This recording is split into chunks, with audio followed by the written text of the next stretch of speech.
पाणी नाही, हे रक्त गड्ड्यात गळतो रक्त।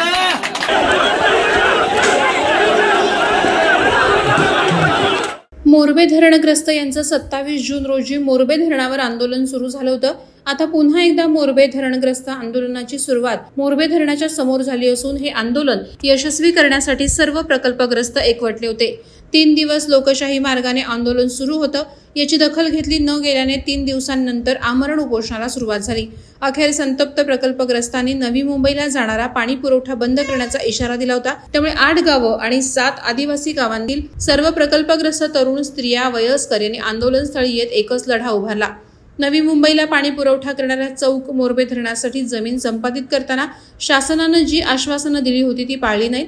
तरुणांना नोकऱ्या दिल्या नाहीत की जमिनीचा योग्य भाव नागरिकांना मिळाला नाही। 8 महसूल गावे, 7 आदिवासी वाड्या यांच्या जमिनी कवडीमोल भावानं संपादन करण्यात आल्या। नोकरी, विकसित जमीन, व्यवसाय मिळेल असे खोटं आश्वासन देण्यात आलं। याबाबतचा जाब विचारण्यासाठी हजारोंच्या संख्येनं प्रकल्पग्रस्तांनी धरणाच्या मुख्य प्रवेशद्वारावर धडक दिली। नवी मुंबईला होणारा पाणी पुरवठा बंद करण्यासाठी नागरिक गेले असता पोलिसांनी त्यांना अडवण्याचा प्रयत्न केला।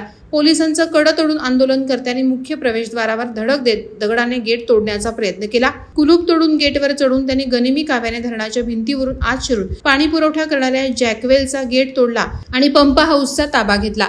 सुमारे 3000 आंदोलनकर्त्यांनी धरण परिसराचा ताबा घेतला होता। यावेळी तेथील सामानाची तोडफोड करून प्रकल्पग्रस्तांनी राग व्यक्त केला। यात महिलांची उपस्थिती लक्षणीय होती।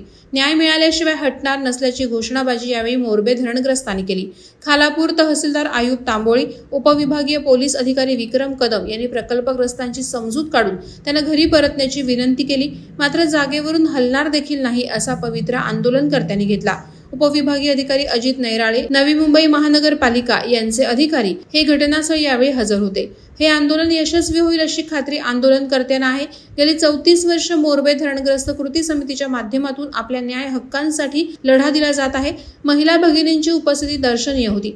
आमची सहनशीलता संपली आहे, त्यातून काहीही निष्पन्न झालं नाही। शासनाने दखल घेतली नाही तर लहान मुले, महिला, पुरुष, तरुण आणि वयस्कर मोरबे धरणात जलसमाधी घेतील असा इशाराच आंदोलनकर्त्यांनी दिला। या आंदोलनाला पाठिंबा देण्यासाठी माजी आमदार मनोहर शेठ भोईर, सुधीर ठोंबरे, राजाराम पाटील, जगदीश गायकवाड, आदिवासी नेत्या नॅन्सी गायकवाड, मोतीराम ठोंबरे, श्याम साळवी, प्रवीण मोरे यांच्यासह स्थानिक नेतृत्व हजर होते।